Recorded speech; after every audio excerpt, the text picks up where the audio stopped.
Welcome back to Billins World. He is not a podcaster. This is not a motherfucking podcast. Billins World is brought to you by HitMyLineAccessories.com, JiggyMafia.com, AIRTIMEMUSICLLC.com. Billin, tell them what we got in store today.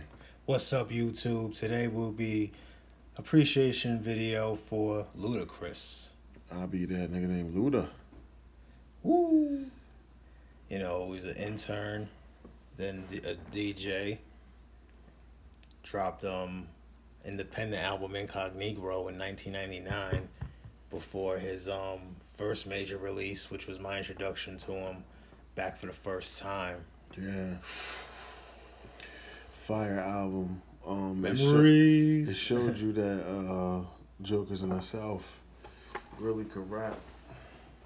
Yeah, even hearing, what's your fantasy? I'm thinking like, oh, this gotta be some new cat. Southern Hospitality, that was dope. Even with the intro, I believe that album started off with dun, dun, dun, dun, you got a problem, and everything was the name of it. But shut the fuck up.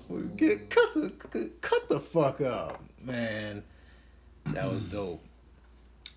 The Back for the First Time had mad shit on it, but it really showed the versatility of Luda, especially towards the end of the album when they were doing the little freestyle joint that they were doing.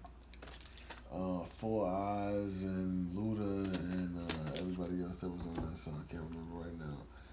But Luda really could rap, and he showed he really could rap. I mean, of course, we got commercial Luda down the line, but Back for the First Time really was like it was something different, but it was Excellent album. Dope. It was dope. Excellent album for sure. And the follow up, another excellent album, Word of Mouth. Wow. Fire. And I believe that album started, the intro to that was the Coming to America track, King shit. That was dope. Roll Out, I believe it had area codes. Come on, that's something, man. Summer anthem right there. Area codes, man. R.I.P. Nate Dogg. That's also, man, give some recognition to his crew of that time, disturbing the peace, man. What's your fantasy, man? That beat, and remember, I remember when I first heard that song, and the beat came with yeah. I was like, what the fuck? Even the remix too, ladies was spitting on that. Foxy Brown was on that joint. Yeah, probably Shauna as well. Yeah. I knew Luda was on fire when he was on that Cameron joint, What Means the World remix. Mm-hmm. With I think Pimp C was on that joint. Trina was on it. Yeah, that's Trina. Trina with the other guest appearance. Trina, the other guest appearance on What's Your Fantasy remix. So you mentioned that. Mm-hmm. Yeah. I knew Luda was on fire when he was on that shit. Because once you start migrating with the artists from other regions and shit like that, you really on, my boy. Pretty much. Like, you know what I mean? Luda was on fire. Yeah, it came with constant hits, man. From Move Bitch and then Stand Up. And, man, Blow It Out Your Ass. Pretty damn good actor as well. Yes, and shout out to everybody who was a fan before Fast and Furious. And by the way, my favorite is when he made his debut to the series, Too Fast, Too Furious, from 03, if you know, you know. But hey, man. Chicken and Beer, I mean. Yeah, Luda got a lot of hits, right? A lot of classic albums. Screwed Up, and man, Splash Waterfalls. Fucking, I feel like slapping a nigga today. I feel like slapping a nigga today. Diamond in the back, some top. Yeah, didn't Luda go diamond? That I don't know. I know he definitely has quite a few platinum, platinum albums. Yeah, I know he ain't missed no platinum plaque shit. Yeah. But I'm pretty sure he went diamond on something. Can't remember, but. I don't think Luda ever went diamond. Nah? No. None of his singles? Let me look this up, man. That's possible, but like a single. I ain't talking about like an album, but I know one of his singles or something. I have to go platinum. Definitely platinum, bro. I mean, not platinum. Diamond. Cause Luda got so much shit. So much shit, man. You know, Release Therapy album from '06. Came back strong on that, you know. Yeah, and very diverse as well. Yeah, animated, you know, where he could have his commercial hits, but hey, man, very, you know, superb catalog, if you ask me. Yeah, real good catalog. Shit, Yes. you can't really knock anything that Luda has done. You know what I'm saying? Like from music to the movies to anything else that he's touched has been golden. You know what I mean? Other than him, you know, falling back every here and there because you know people get tired of the whole spotlight thing and all the rest of that shit. But if you talking work wise, Luda was a fucking workout horse, and he fucking had a fucking bunch. I mean, bruh, he went against Nelly in the verses. You gotta have some hits Yes. to go against Nelly in the verses because Nelly got a shitload of fucking hits. You know what I mean? From pop to fucking to country to even fucking you know his classic country grammar shit. So you got to have hits to be going in the verses with Nelly, and that's one thing that Luda definitely always provided. Even though his album Split Personality, man, there's so much shit on that album. Split Personality, fucking. Wait, what was Split Personality? That's the one where he had slapping a nigga on it. That's Release Therapy. I grew up before. Oh yeah, release therapy. That's what I meant. Screw Up and all the rest of that shit on it. Man, Luda got Luda. If Luda Moneymaker, I mean that was that. if that Luda shit. wanted to keep, and then if you think about it, Sex Room and shit like that after he came out after he did the movies and shit.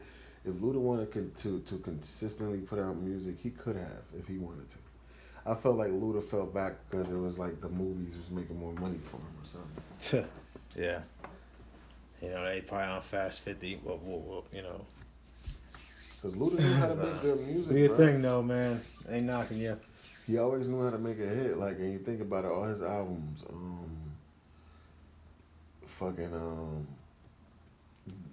find a dry spot on one of his albums. Find an album without a hit. Yeah. I dare anybody to find a fucking Ludacris album that doesn't have a hit on it. Even if the shit didn't go platinum or whatever the case may be, you want to say that he has a hit somewhere on that album. Like, it's just shout out to Luda, man. Yep. Shout out to Luda. ATL, you know, Disturbing the Peace, all that. Other than Fast and the Furious, what other movies was Luda in? He was in quite a few. I believe he was in that movie Crash back then. Yeah, he was in Crash. Yeah. Yeah. Crash was a good one. Hustle and Flow. Hustle and Flow. Yeah. Yeah. Wow. Yeah, Luda was in Hustle and Flow. Oh shit. Yeah. Yeah. Even that Disturbing the Peace album was good, bro. You ever listen to that album, Disturbing the Peace album?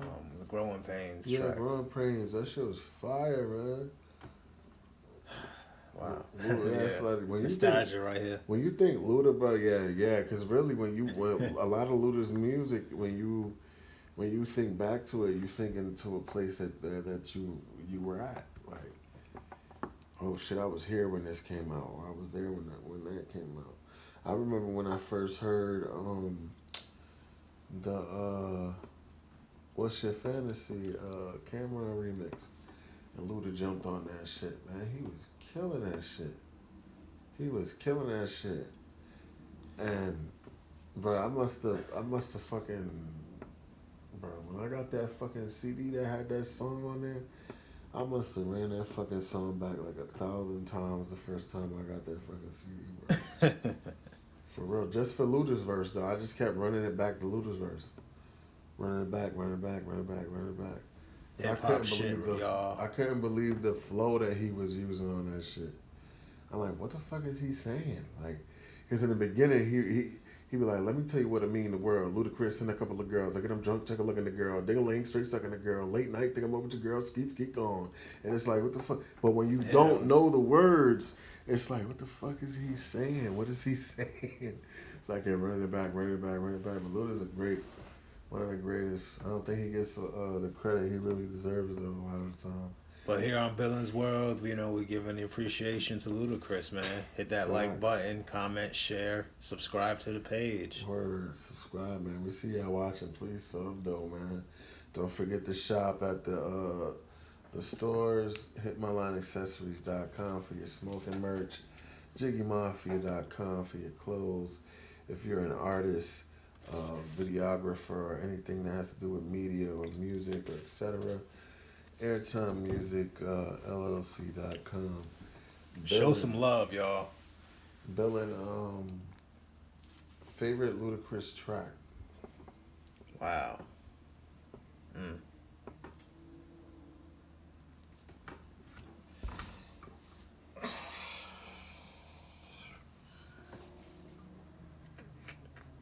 Boy, because there's so many, man.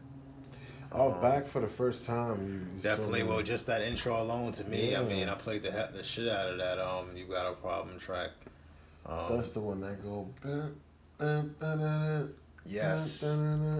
Yeah. Yeah, you knew Luda wasn't going nowhere from the intro of his first fucking song. That man. Right there, man. Alert! It's the ATL again, the true dog. Yeah. You knew right there, bro. You knew right there. But back for the first time, really. Without all the other albums, right? Not saying that all the other albums ain't good, but we all know that first album from an artist usually is that one that makes you go, like, damn, this motherfucker is, you know what I mean? That this was it right here. Like with 50's album, it was fucking Get Rich or Die Trying. Back for the first time gave you that type of feel, but that album was a classic, bro. Yes. It's a classic. Excellent body of work. Luda, you know. Classic album is way more than just what's your fantasy on that shit. Believe me when I tell you. Chris was really rapping on that shit. He had a lot of good lyrical content on that shit.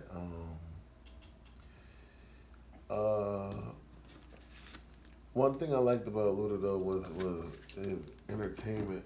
He brought a lot of entertainment to his brand.